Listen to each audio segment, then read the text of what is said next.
It shouldn't have taken something like this for us to diversify our reading, but I am going to try my best to be better.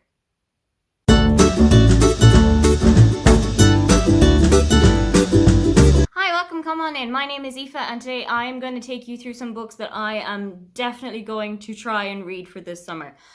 I have taken a look at both my physical bookshelves and the stuff that's on my Kindle, and I have picked out 10 books that I've either had for a really long time or that I've hyped up, but I have made a conscious effort to try and include more Black authors because I know that we need to really, really hype up Black voices at the moment. There was one book that I initially had put on this TBR, which was Why I'm No Longer Talking to White People About Race by Rennie Edo Lodge. And the reason that it is taken off this TBR is because I am reading it right now. And I am really, really enjoying it. And it is opening my eyes to so much that has been hidden from us, which is completely unfair and unnecessary. So we're going to hype up some Black voices. The first book that I want to get to this summer is one that has been on my TBR since last March. And the reason that it has been on there for so long is because I love the author's first book a lot. And I had so many concerns as to whether or not On the Come Up by Angie Thomas was going to live up to it. I have heard that a lot of people have really, really enjoyed it. And I think that now is the perfect time to get to it.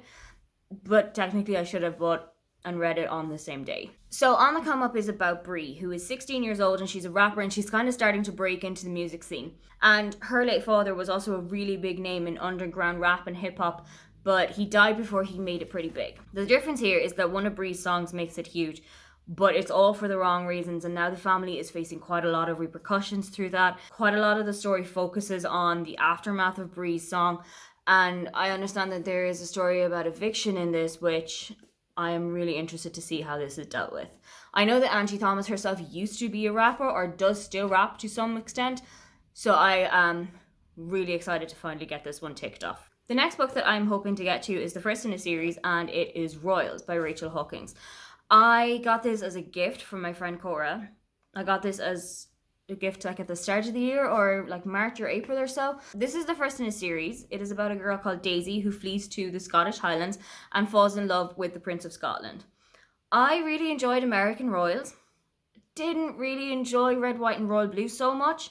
So I'm kind of hoping that this will go back onto the whole upswing for royal romances. I've mentioned this next book before. I've mentioned it in my 5-star predictions, but I've also said that I don't really know what the story is about. It's Where the Crawdad Sing by Delia Owens. A friend of mine read this recently and she said that she gave it 4 stars, and I really trust her judgment when it comes to books. So I'm kind of hoping that I'll be in the same boat or maybe a bit higher. I know that it is set in North Carolina. I know that it has absolutely nothing to do with Crawdad. Let's see. Okay, I'm going to see what the blurb says, because I have heard about this book so many times, but I haven't actually blurbed it. For years, rumours of the Marsh Girl have haunted Barkley Cove, a quiet town on the North Carolina coast. So in late 1969, when handsome Chase Andrews is found dead, the locals immediately suspect Kaya Clark, the so-called Marsh Girl.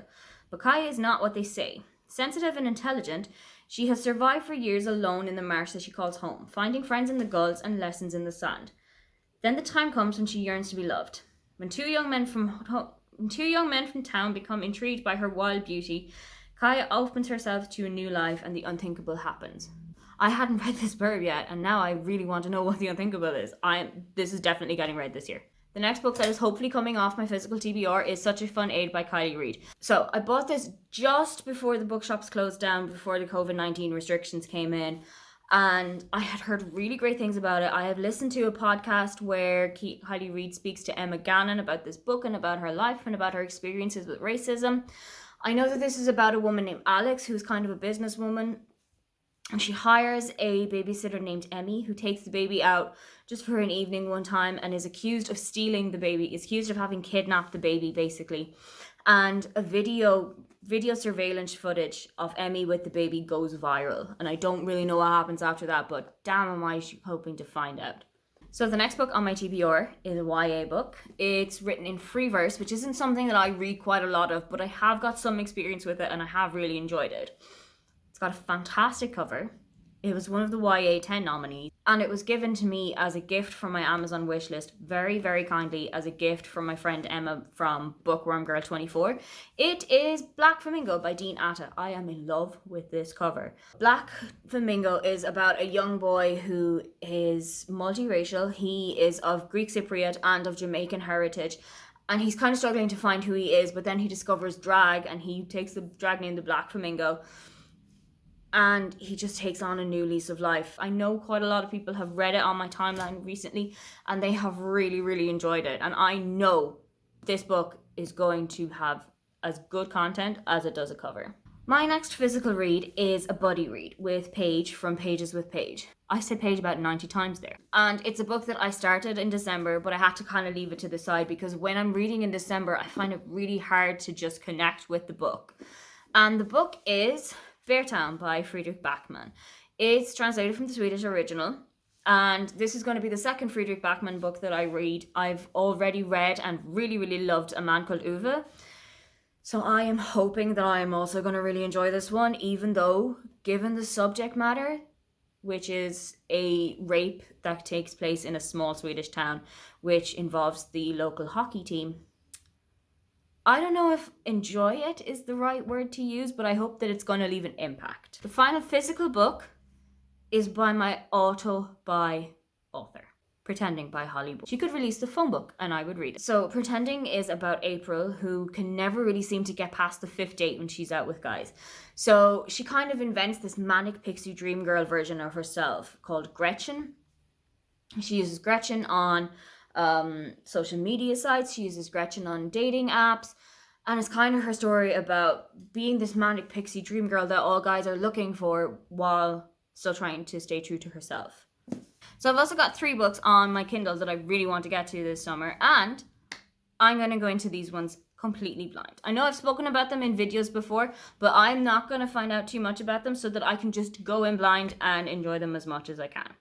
Those 3 books are In Case You Missed It by Lindsay Kelk, If I Never Met You by Vera McFarlane, and Seeds of a Graphic Nature by Caroline O'Donoghue. Any book that I have read from those authors before, I have really, really enjoyed. So I am hoping that it's going to be the exact same situation here. Those are the books that I am hoping to have read, hopefully by the end of this summer. Don't forget to like and subscribe because I have new videos up every week. Now get on out of here.